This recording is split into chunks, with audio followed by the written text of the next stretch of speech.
Okay, so good afternoon, everyone. It is 1 o'clock on the Pacific time zone, and my name is Alon Eisenstein. I'm an assistant professor of teaching at the School of Engineering at UBC Okanagan campus, and welcome to the Germinator. If this is the first time you're joining, I'd like to just give you a quick synopsis on the context of the Germinator. This is my third year running. And I started the Germinator having worked and talked to so many amazing entrepreneurs and innovators, realizing how long people had ideas stuck in their head before they were brave enough to actually act on it and start doing things that were visible. And so, much like seeds in the ground that need to germinate and be invisible until the conditions are right to sprout and start growing where we see them and they become mature trees, and we marvel at them. This is a place to celebrate all the waiting time that happens in the background that we don't see and hear from people on how they manage that transition and what made them pop out of the ground. Before I turn to my guest, I would like to start by first acknowledge and respectfully recognize that I'm joining you from the traditional, unceded, and currently occupied territory of the Syilx Okanagan Nation in the Okanagan Valley in the western side of what is known as Canada in British Columbia.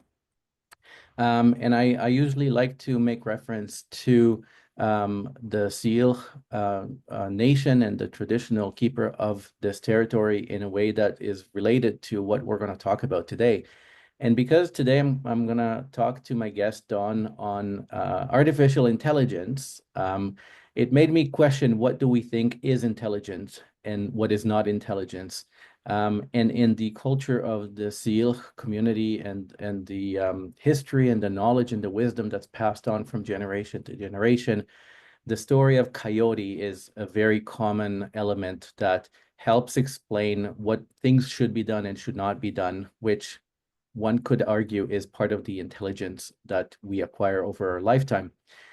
However, what's really interesting is that embedded in all these stories are also cultural values. And so when we think of intelligence and ask ourselves, what is intelligence? We also need to remember that there's values that guide us into making decision. It's not just a fact and it's not just a process, but it is a value that we share with others in our community. And that needs to be recognized and thought of and might actually surface in our discussion. I don't know. We'll see. So today's guest is a fellow and entrepreneurship educator, Doan Winkel from John Carroll University in the United States. Dawn is also a co-founder of a company called teachingentrpreneurship.org, which I guess he would self-describe as an ed tech company. And we'll talk about that. He spent the last 15 years developing the strategy to move higher education to a mastery-based approach, which I think as an engineering educator, I can resonate that we talk a lot about competency-based education in engineering. And most recently, deep diving into leveraging artificial intelligence, AI, to revolutionize education, in part through teachingentrpreneurship.org, which I'm a huge fan. And I definitely like using the free resources as much as I can. And I'm inspired by a lot of the posting that he shares on his LinkedIn post and muses and challenges all of us to do better and engage in these conversations. So with that, I will welcome Dawn to the Germinator. Appreciate you having me. It's fun to dive into this, so it should be a good time. Excellent. So why don't we get started? And I guess the short synopsis is that you teach entrepreneurship. You're also a founder, and teaching entrepreneurship is not your first attempt at it. Yep. And I know that the topic of today is mostly on the AI and how it's revolutionizing or could revolutionize education. But before we go too far into the deep end on the AI, what does it like to be an educator, again, as a fellow educator, and moonlighting as an entrepreneur, or maybe you're actually an entrepreneur moonlighting as an educator. I don't know. How do you Yeah. how do you describe yourself? Uh, yeah, I think educator, right, in all that I do, and the businesses that I've been involved with have all related somehow to education, to teaching, learning, something like that. It's just who I am. It's in my blood. I come from a family of them, so it's all focused in that thing. And I think it's a educator, an entrepreneur, a husband, a father, all those things. And depending on what day and time of day, there's a different prioritization of those things. But somehow, as you know, and many other people know, we figure out how to juggle it all. So kind of thinking back at that dual existence, from a professional point of view as an educator and an entrepreneur. As an educator in higher education, I guess a Canadian context is different from the US context in many ways. Sure. But I can definitely assume that you're much like all my fellow educators, you're overcommitted and doing overstretch as is, and Yep. yet somehow you're also a co-founder of a startup that is definitely looks like doing more and more every day. Um, can you maybe kind of share a bit of an insight for all the other fellow educators in higher education? Maybe we have some people in K to 12. What what does it take to successfully be a full-time educator and a full-time founder, even though it's an ed tech? So there's a lot of overlap in how you translate, but you're still running a business, yeah, essentially. So how do you negotiate that? How do you manage juggling these two balls up in the air? Yeah, people. So uh, uh, I teach, but I also run an entire entrepreneurship program. We don't have it, it's not a department per se, but and there's a staff that are amazing support for me in that role, and then there's a couple co-founders that are amazing support in the the entrepreneurship side. So, I think if I didn't have the supporting staff in either one of those two, I would have failed miserably in that silo, right? So I mean, it sounds simple, but it's finding the people who complement, right? So I know what I'm good at and I know what I'm not good at. And if I want to accomplish things, then I have to find people who are good at the things I'm not good at, and sort of align ourselves to that. And in both of those roles at John Carroll and with the teaching entrepreneurship stuff, I've been fortunate enough to find those people, and we've really benefited. All of us collectively have really benefited from that.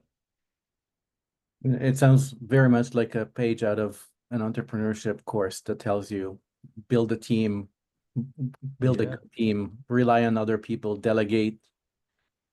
Yeah, I mean it's not rocket science, right? I mean this is from the beginning of time, right? It really isn't rocket science, and um, I think especially in our world, we come across, whether it's the teachers or the students, we come across people who have ideas and they want to do things and they want to change things and they want to start things, and it's not an easy process, as a lot of people listening, I'm sure, can attest to, because they do it. It's a brutal thing, um, and if we have people that we're aligned with, in terms of values, in terms of goals or whatever, then it's just a little less brutal, or at least there's people to share in the brutality, which takes some of the sting off. And Yeah, and so, and similarly in personal life, right? Like, life's better if you have partners that you get to share things with. It smooths out some of the hard times and it elevates some of the good times. And so I try to make things very simple. I'm very busy. I have a very complicated life by choice.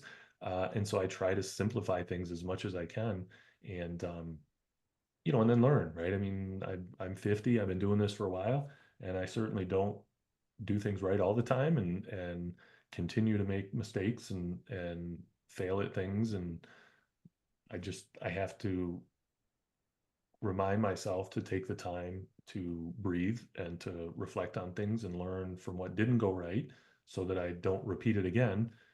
Because it doesn't just affect me, and that's the downside of doing these things where we have to collaborate. Is I'm fortunate enough to be able to lead this program at John Carroll, but there's a lot of people it affects, right? So if I steer a ship the wrong way, um, it can have a pretty negative effect on a lot of people.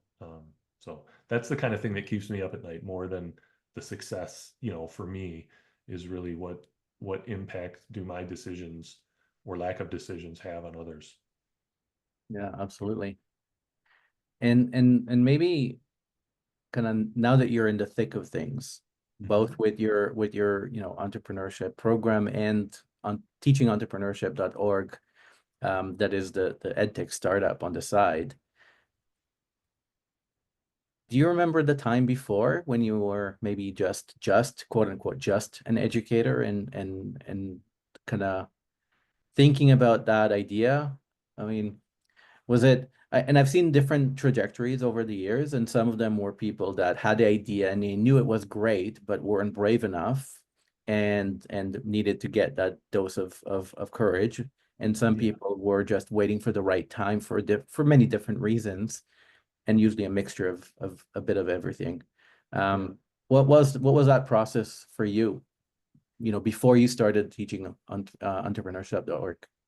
Yeah, it was actually a good friend of mine, Diana Kander, put me in contact with Justin Wilcox, one of the co-founders.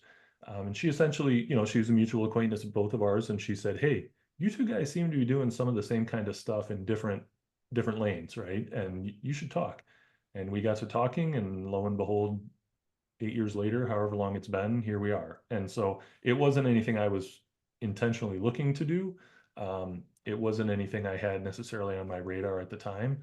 But somebody that knew me well and I trusted and they trusted me made that connection and saw some kind of similar passions and similar work that's been going on. And the proverbial sparks flew, and we got started on some ideas, and this is kind of what it's become. So again, I think sometimes we can just stumble into things ourselves. Sometimes we can be intentional in it, and then other times people see things in ourselves that we don't see. And this particular one was a case of somebody else seeing something that I didn't see or think of at the time. And we're all grateful that your friend made that introduction. She did a good thing, I think. I'm biased, but I think she made a good decision. So Yeah. Well, as a third party, I would say I would agree. Yeah. Um, um, so being mindful to kind of again the topic that we had for our conversation on AI, and I think it segues really nicely to all the things that you said up till now, the need to work with people, manage people. I guess implied in all that is there processes that have to happen to sustain operation for both a startup and a entrepreneurship program. Um, where does AI fit in all this? And I know from watching a few of your other recorded videos that you've posted or were posted of you in the last, like I said, the last 6 months, there's half a dozen of your videos being giving talks and interviews like this, Mhm. that you were already playing with AI before ChatGPT blew the lid off of everything. Um, so how do you see the role of AI in, like, I guess maybe more, let's start close to home. So it's like in what you do personally as an educator, as an administrator, as a founder. Yeah, I think I tend to be I t- tend to be somebody who's comfortable being the first one to jump off the proverbial cliff. Um, and so, when new things come along or I hear of things from colleagues, I tend to check things out. And my perspective and the way I approach everything is always, can this be beneficial to my students, right? So I'm a very, very, very student centric. It's all about the student learning experience and mentoring them and all that. So anytime something comes along, that's the lens with which I approach it first. And so, all this stuff came along, and I started poking around at it and thinking about what could this do that could benefit my students. And um, I just fairly quickly figured out through experimentation and playing around that I thought, number one, it could help me be more efficient in what I do. And so it could kind of take some things off my plate that maybe I'm not great at. And so it takes me a long time to do those things. And it could give me time back to focus on working with students and the mentoring and the coaching and the things that I really love to do that I think are high impact. Um, and then of course at this blazing speed that things are developing, it just kept enabling more and more and more, and I experiment more and more and more, and before we know it, it's sort of my new work life that I can't get away from.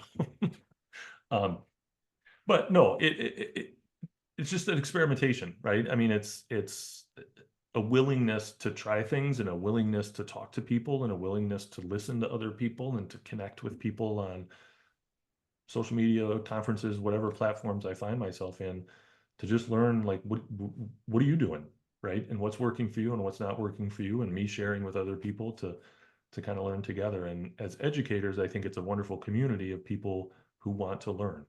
And so it's just a really rich to the Germinator, right? It's a rich soil that we can plant things and ideas can grow and collaborations can grow.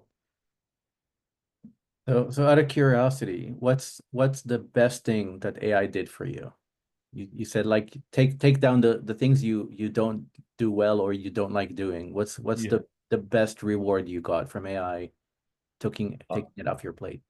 yeah, I'd say a lot of like lesson plan, like course design type stuff. I'm not good at strategy and process and details, that they're just not my friends.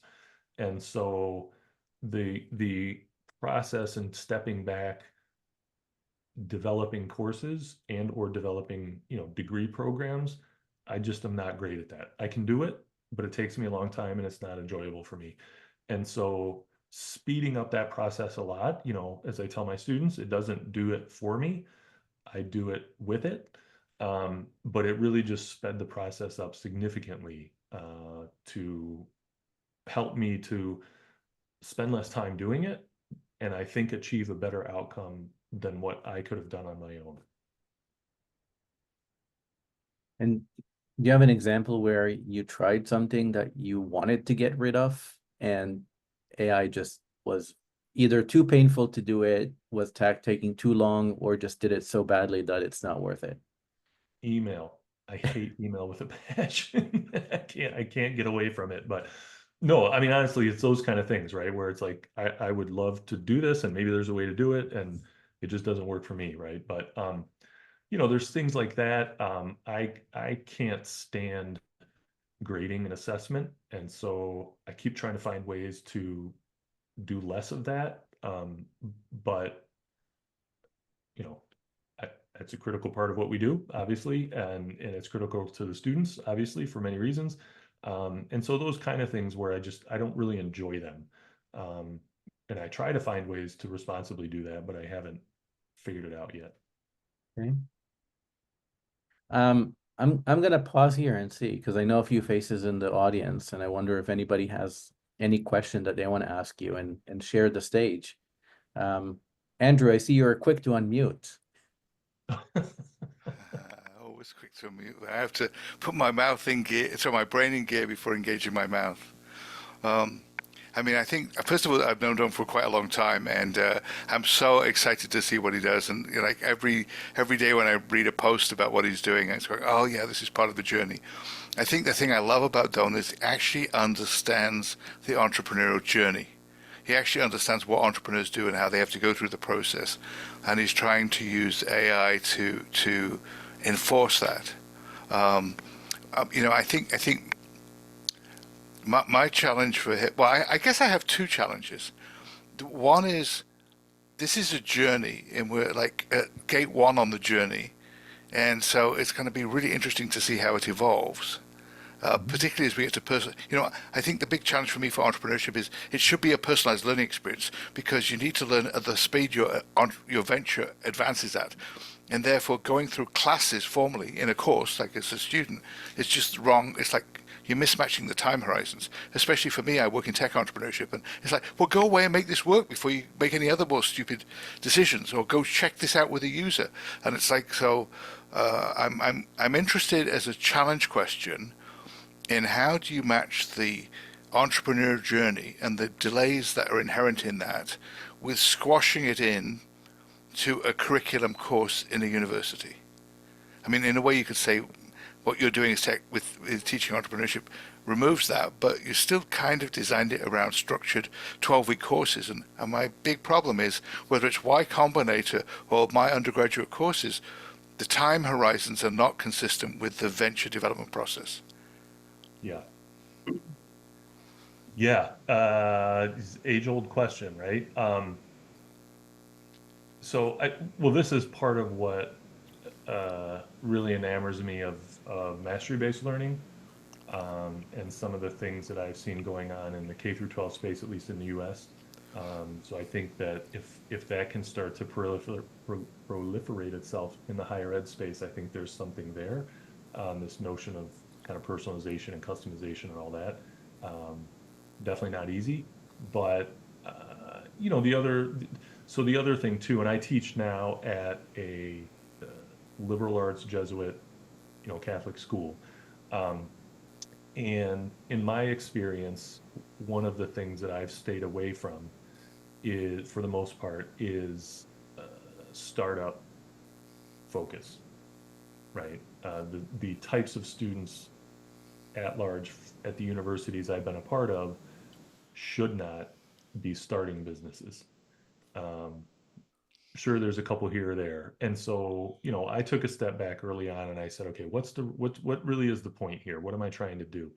And I figured out, what I'm really trying to do is help these young people figure out what's the next step they want to take when they leave this institution, and how can I help them figure that out, A, and B, be prepared and take advantage of that opportunity, right? And some want to go start a business. The vast majority don't. And so I kind of looked at it and I said, okay, are there certain kinds of skills that would be good for both populations to practice and skill up in? And so that's kind of where I focus, right? As I go, I've got you for this amount of time. I don't like that it's only this amount of structured time, but there's only so many windmills I can charge at, right? And I've got you for this structured amount of time. And so within that time, how do we practice these skills so that whatever path you take after here, you at least hopefully have a better proficiency in these skills. And those skills change, over time. And over the last 15 years I've been doing this, there's different kinds of skills. But so that's kind of how I approach it, Andrew. I think that box that we get smushed into of 12 weeks, 15 weeks, whatever it might be, I think it's damaging and it's horribly artificial. But it is what it is. I think, first of all, I think it's a great answer. I mean, I can tell you this, to get the programs I run embedded into an engineering process, which is actually much more structured than traditional liberal arts, I have to focus on leadership and mindset and teaching creative problem solving. And so those are what I sell to the dean, to the curriculum committee, to get my courses into the program. So I absolutely agree.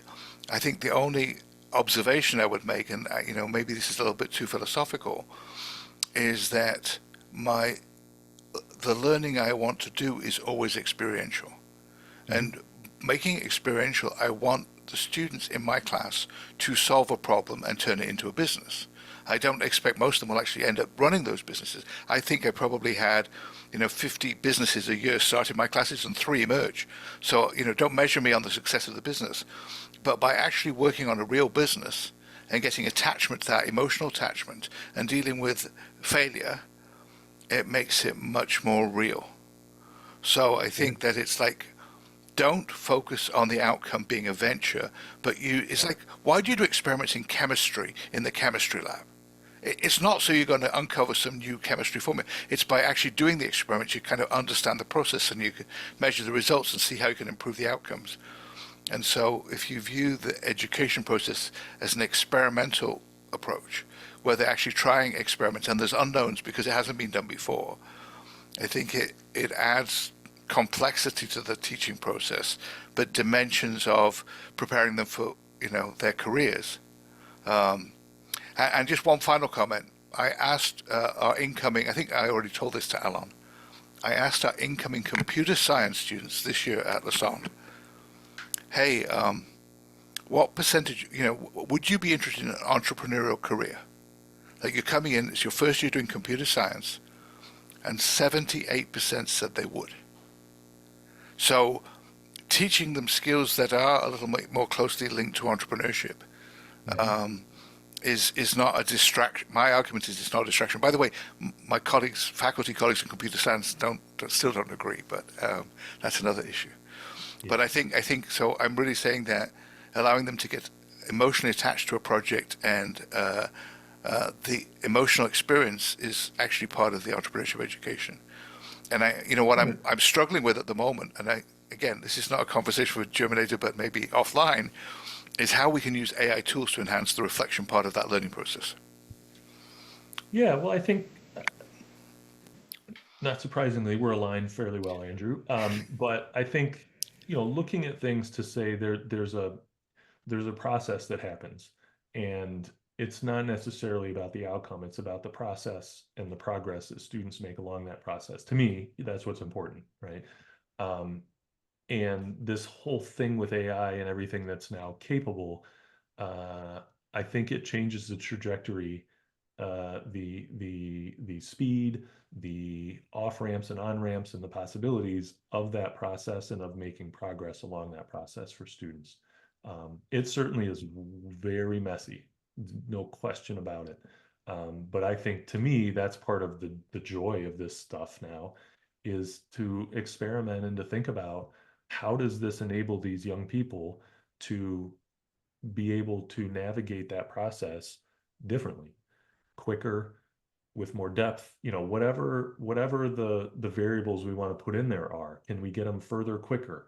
Can we have them slow down and go deeper, right? Whatever is important to us in our classrooms, I think this stuff enables a lot of that to happen if we're just willing to try and to experiment and to share. So this is why I appreciate, Alon, what you're doing, and other people who just create these forums for people sharing and having conversations. Thank you for the questions, Andrew. I do want to pick up on something that you and Andrew were discussing, which is let's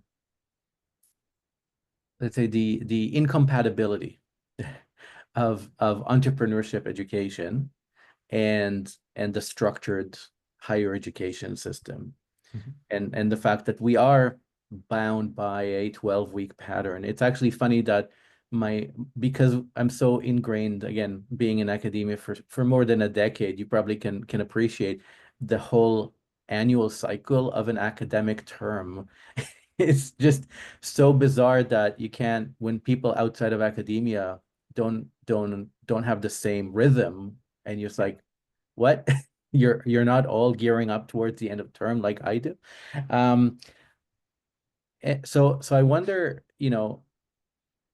do you find that because of that tension, because entrepreneurship, like Andrew said, you have to be ready for the next stage. You can't force people to go through stages when they're not ready and still call it authentically, or you're doing, you're working on your business. Do you find that lends itself exceptionally more likely to be a breeding ground for experimenting with AI? Because I see a lot of other places where people are really anxious about even touching AI in their education. So is there something unique about teaching entrepreneurship that lends itself to quote unquote troublemakers like us? Sure. I think so, right? I mean, I think we're many of us are wired that way, or at least wired in the sense of that experimentation and looking for, what's the new shiny object, and just that type of a setup. And so I think it very much lends itself to that. I know at the schools that I've been at, they sort of, I don't know whether they would say have an expectation, but there's this sort of understanding of, like, well, those people over there, they just kind of are a little different, and kind of let them do their thing, right? So I think 100%, I think it is an area, and generally speaking, a group of people that are just a little more willing to look first at things when they're brand new, and to experiment and just approach things in a different way that's a little more, let me try it instead of let me be scared of it. So thinking of yourself with your split personality, founder, educator, it's like pushing the boundaries here. Um, what do you feel? What did you learn from being a founder that you felt like supercharged you as an educator, and maybe vice versa? What in your educator role identity you feel like is supercharging you as a founder? Yeah, so maybe I'll take it backwards.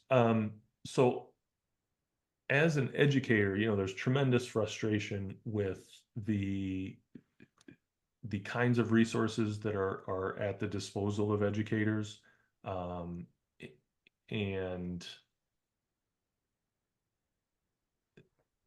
the kinds of resources that we can use to learn how to be educators. In my world of doctoral programs and colleges of business in the United States, nobody ever told us or taught us how to be a teacher. There was zero training to be a teacher, and yet here we are, right? And so there's this paucity of resources to say, here's how you do this stuff as a teacher. Number one, just the art of teaching. Then number two, the content specific to entrepreneurship, right? There are a lot of people who teach entrepreneurship who don't do it. And it is what it is. But if you're trying to teach somebody something and you don't know about it by doing it, it just makes it that much more difficult for you. And so that experience really continues to supercharge me with, the teaching entrepreneurship stuff, because I think there's a drastic need for it. And we see that. That's why the business exists and is growing, because there's this need of faculty saying, I need something. I don't know what it is. I know it's not what's there currently, but I need something that's a little more relevant and a little more adaptable, and sort of smooths the process, flattens the curve of delivering an experience for students. And so that's what we provide. Um, and as a founder, I am very privileged that the other two guys that are most involved in the business are tech people. I am not a tech person, right? And they are, and it's wonderful to have them there because they help me stay so relevant and so current from that mindset of, here's what this stuff is, and here's what this stuff can do, and here's how we can put this stuff in our business to enable and empower teachers. And so, I think having them and having their brains at work helps me to understand and feel more confident in experimenting and bringing in some technology stuff into the classroom that otherwise I just have to stumble around in the dark like most other people. I think it's great that you're able to pass it back and forth between these two worlds too. Yeah. Well, and that's why it continues, right? Like if that didn't work, one of those two things would die. Yeah. I can't do it, right? But because there's that sort of symbiotic nature between the two, it so far, knock on wood, so far it's working well. So I'm gonna try and poke and see if anybody else has any other question, because I was gonna try and steer us in a different direction.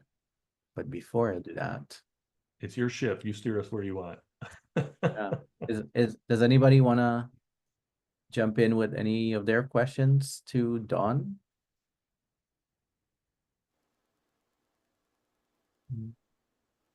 No? Okay.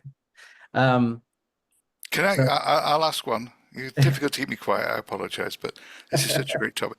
that's So, okay. Don, where, every morning I wake up and AI can do something new. So, we have Wayne Gretzky as our role model for everything, which is skate to where the puck's going to be, not where it is. Mm. What do you think is the biggest new thing in the next 3, 6 months? And I'm not asking you to forecast timeline. That's going to change how people experience entrepreneurship education that you could take advantage of. So oftentimes I try very intentionally not to answer that question, but because it's you, Andrew, I'll give it a shot. Um, no, I think this idea, and I don't know much about it. I haven't played around with it too much, but this idea of agents is becoming super interesting to me.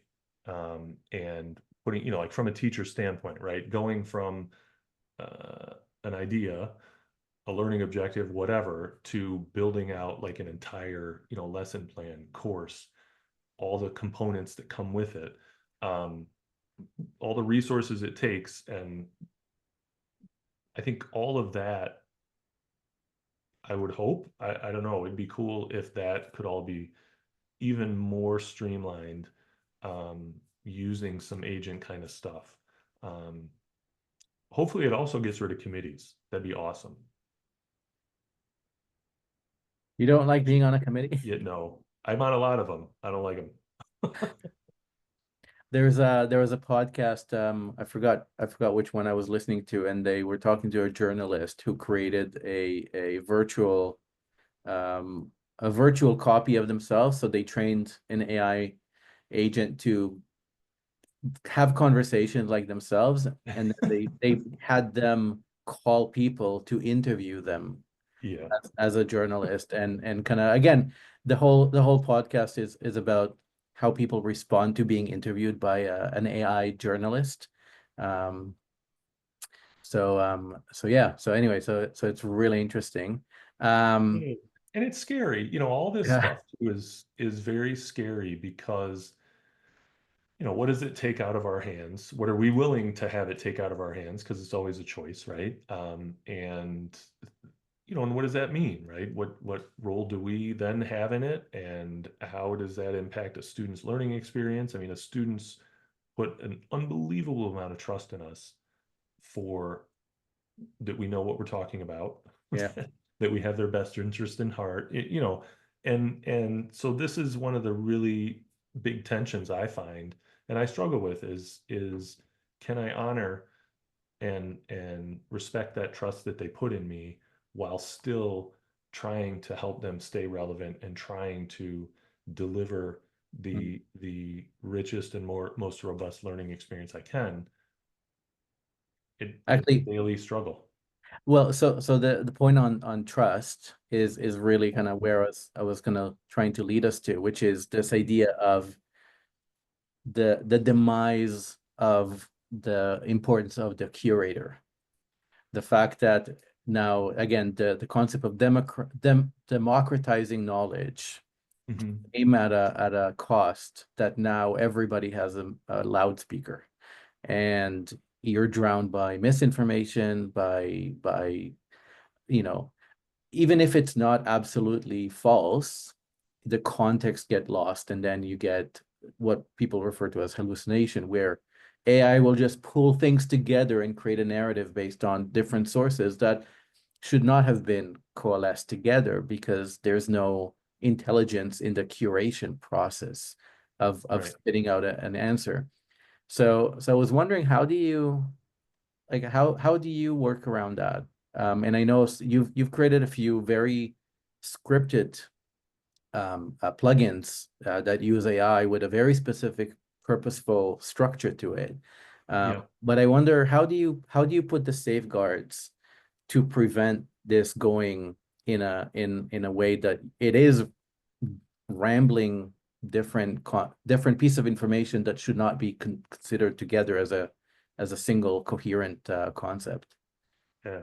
No, it's a great question. I'm gonna real quick before I answer. I saw, forgive me if I mispronounce it. Is it Mehdi? Yes, I Mehdi. saw his Yes. hand go up just as you started to jump in, Alon. So I just wanted to give him a chance if he had. Yeah, for sure. I appreciate it. Thank you very much. So, Sure, sure. I would like to ask you a question about, so after age of the AI, have you seen any new trends in entrepreneurship?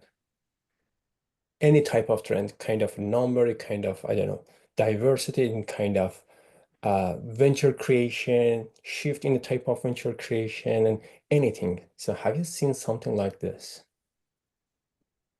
Um, well, I can say I've seen a lot more people who have false confidence that they can start something, right? Because they think like, hey, now I've got these tools and they're just do snap the fingers and something happens. So I think that there's a lot more people thinking they can start something using these tools and they don't really understand what these tools are or the problems that arise in these tools. Um, and I've seen a lot of people. I guess the one place I've noticed, and I haven't intentionally looked too much, but the one place I've noticed an uptick maybe is more of the like writing, right? So like copywriting or social media content, that kind of a thing, right? So people, more freelancer kind of things, right? So people will do that work for you, and it will happen much quicker than it used to. I don't know if it's better or not, but I've definitely seen an uptick in those kind of things. But I haven't paid too much attention widely about that. Thank you very much. Yeah, And I have another question. sure. So, do you have any piece of advice for PhD student and who is running social venture in AI, something? Don't. No, I'm just kidding. Um, Too late. no, sorry. I can be a little flippant sometimes. Sorry. Um, I think to me, it's so complicated. It's so complicated in what this stuff can do, what it can't do, the problems that come along with it. And so I think, like if it were me, for instance, I don't know anything about your background and skills and all that kind of thing, but I mean, if it were me, for instance, I would want to align myself with technical people who really understand what's going on behind the curtain, right? Like as much as possible, like what's in the black box, because I can figure out all day long how I think I can use it, but I don't really understand the intricacies of the technology behind it. And so, I think, and to what I said earlier, the one of the huge values of the business I'm a part of are the tech guys who've been so instrumental in me learning so much about the technical side of things, but just like they just have a different brain, right? Of how to build things and how to navigate things. And so I would say, back to that early point I was making about the collaboration and the partnership is, you're great at certain things and you have certain areas that you're not so great at, and finding those people that balance you out.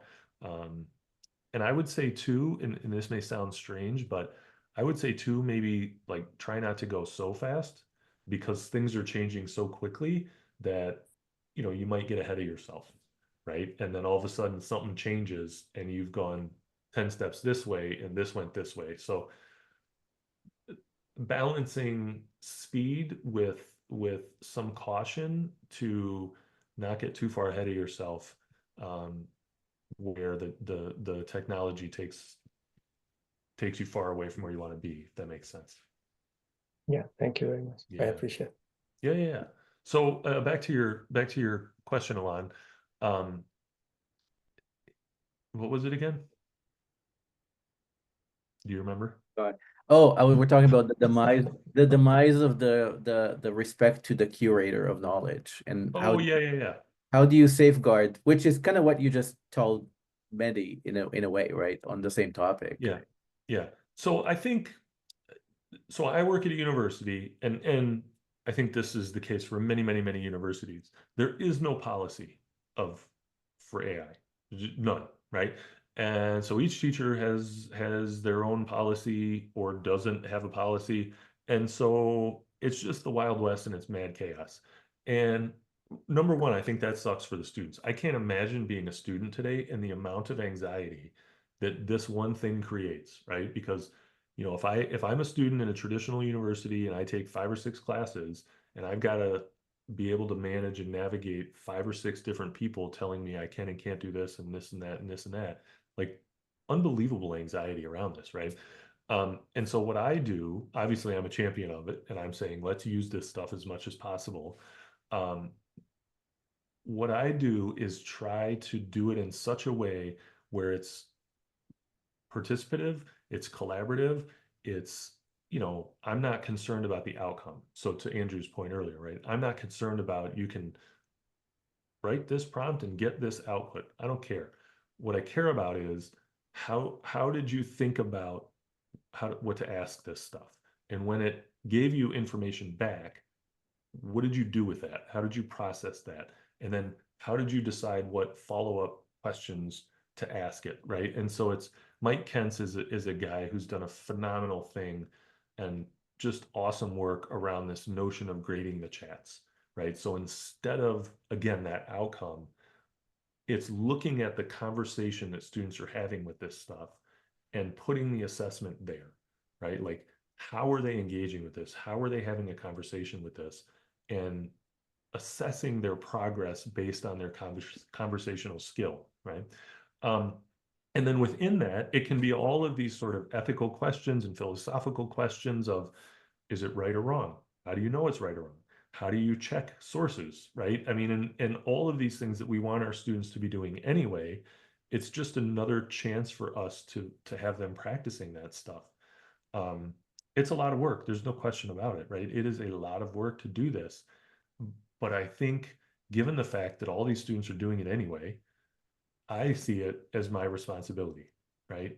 It's my job is to prepare them for their job. And if I don't spend the time to do this, I'm not doing my job.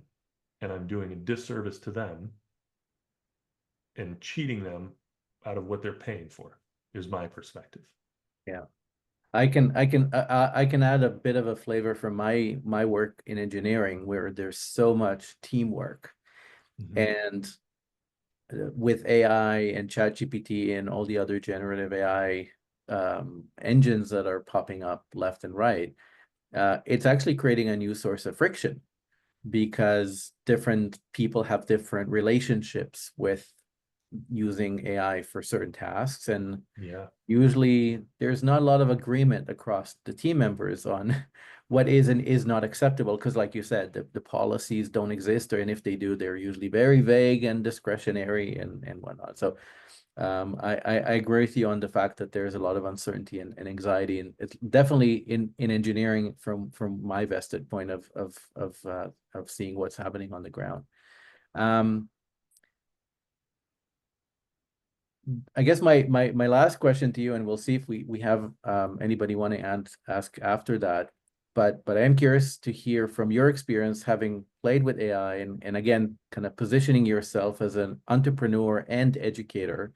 And I actually I also teach leadership, and so I see a lot of parallels with leadership and entrepreneurship, in the sense that Yeah. both are in a sense in the business of creating change in others around them. So it's not just you doing things for the sake of you doing it, but you want to do things because you want to generate a change in your society around you, whether it's a business or charity or a movement.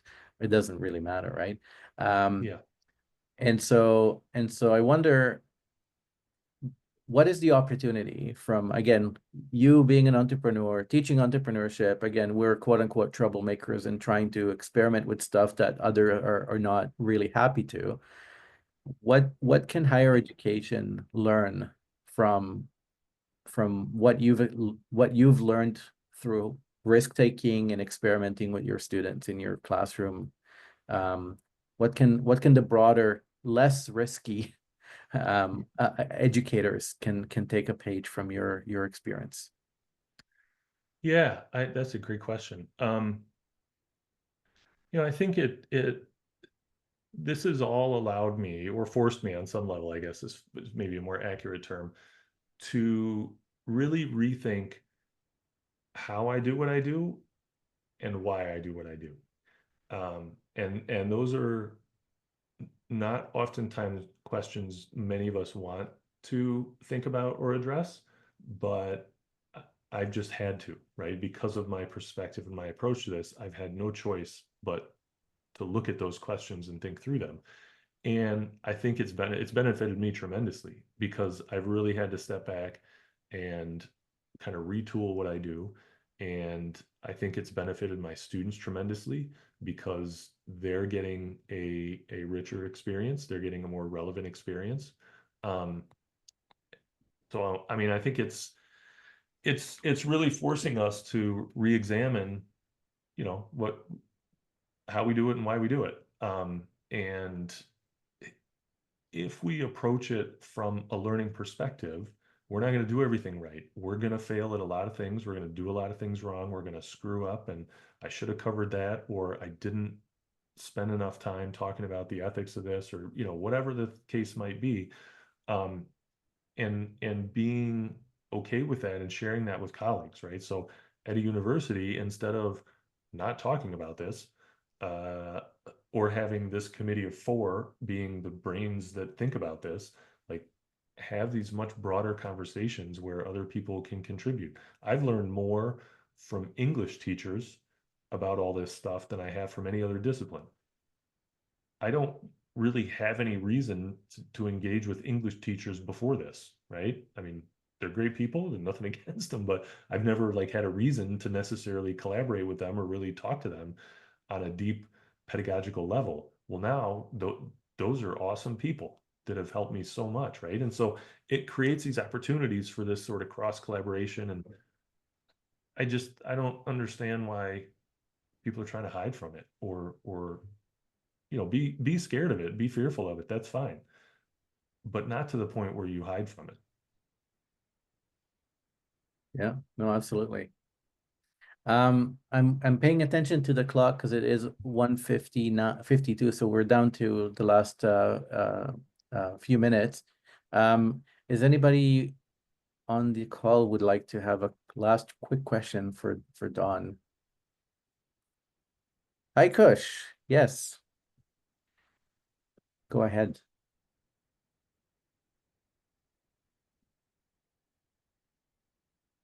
Oh, we can't hear you. Your microphone is feeding in the wrong place.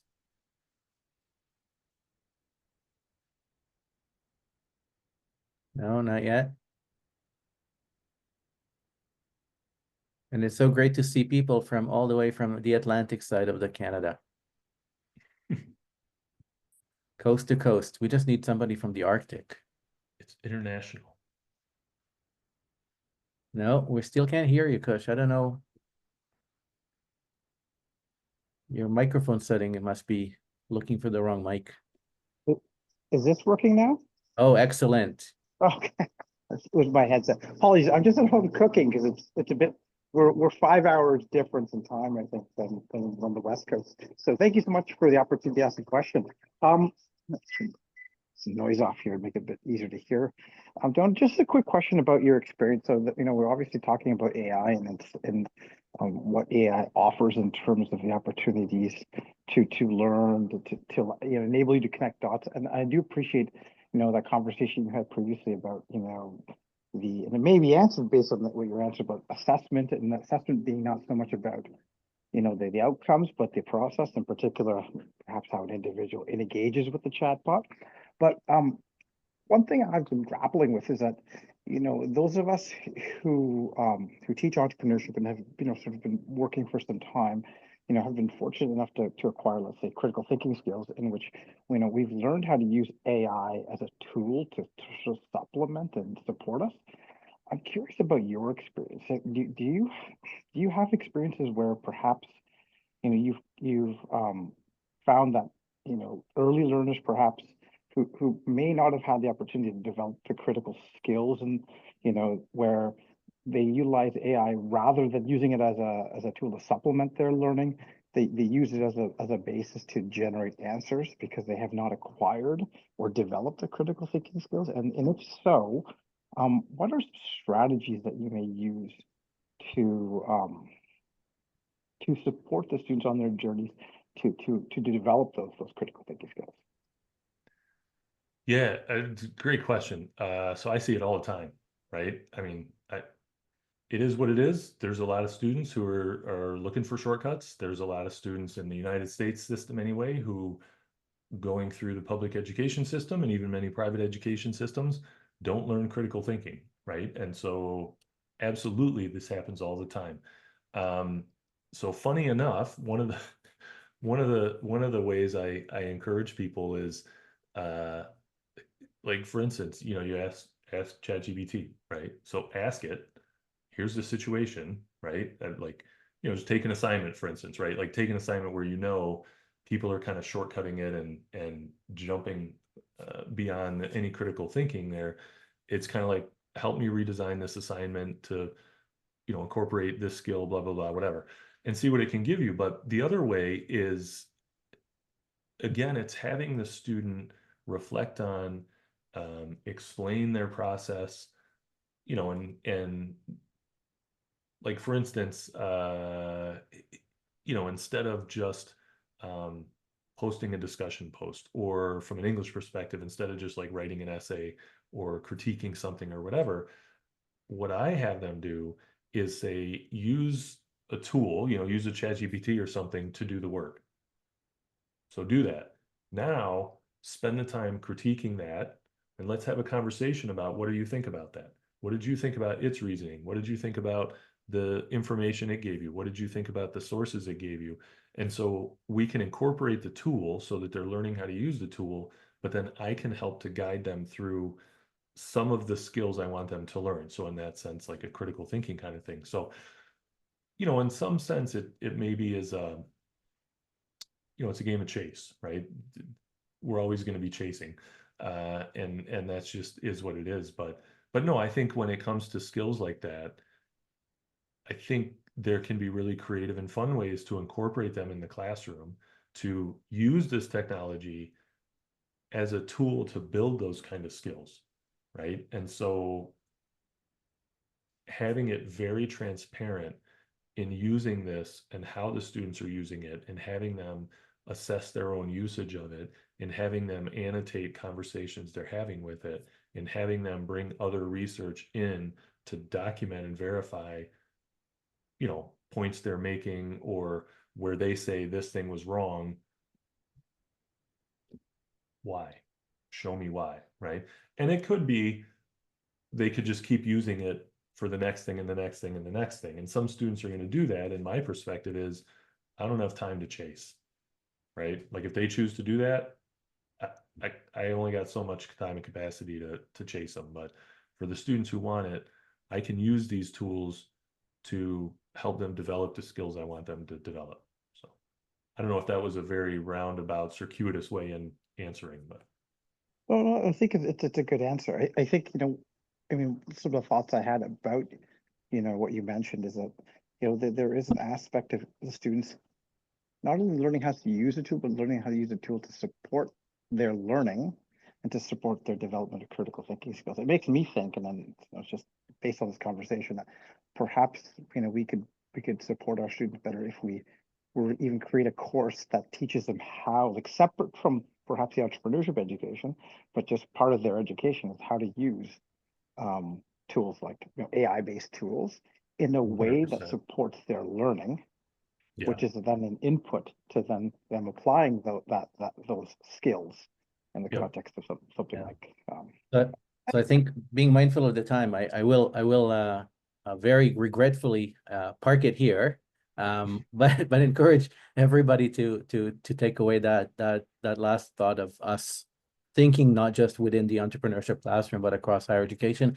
And I will say there are institutions that have a general learning skills, general thinking skills prep courses. Again, they usually don't count for the part of the formal degree, so it's seen as a bridging program. But I think it, the more we have flooded the gates of knowledge, true or false, we need to increase the expectation that everybody should have these general skills, because we can't assume they have them. Right. I'm just gonna quickly share again my screen, and just before everybody log off, give a shout out to my next guest, Kitan Kaushish. I known him for many years, since back in the day when I was in Toronto, and I look forward to talking about agriculture and how do we disrupt agriculture. He was one of the co-founders of a company called Uco Agro, and looking forward to chatting with him about his perspective as an entrepreneur working in agri-tech. With that, I will thank you again, Doan, for a marvelous 1 hour discussion. It's definitely not enough. It never is, right? We all could talk forever. That's what we do. Exactly. So looking forward to another excuse for us to jump online and have a chat, and maybe one day in person in better times when US and Canada are in better relationship terms. Just poking the bear here there. Yeah. No, I appreciate the opportunity, and thank you for asking me to be on, and appreciate the questions from everybody who joined us as well. Thank you, everyone. Have a great rest of the day. Until next Thank time. you. Take care.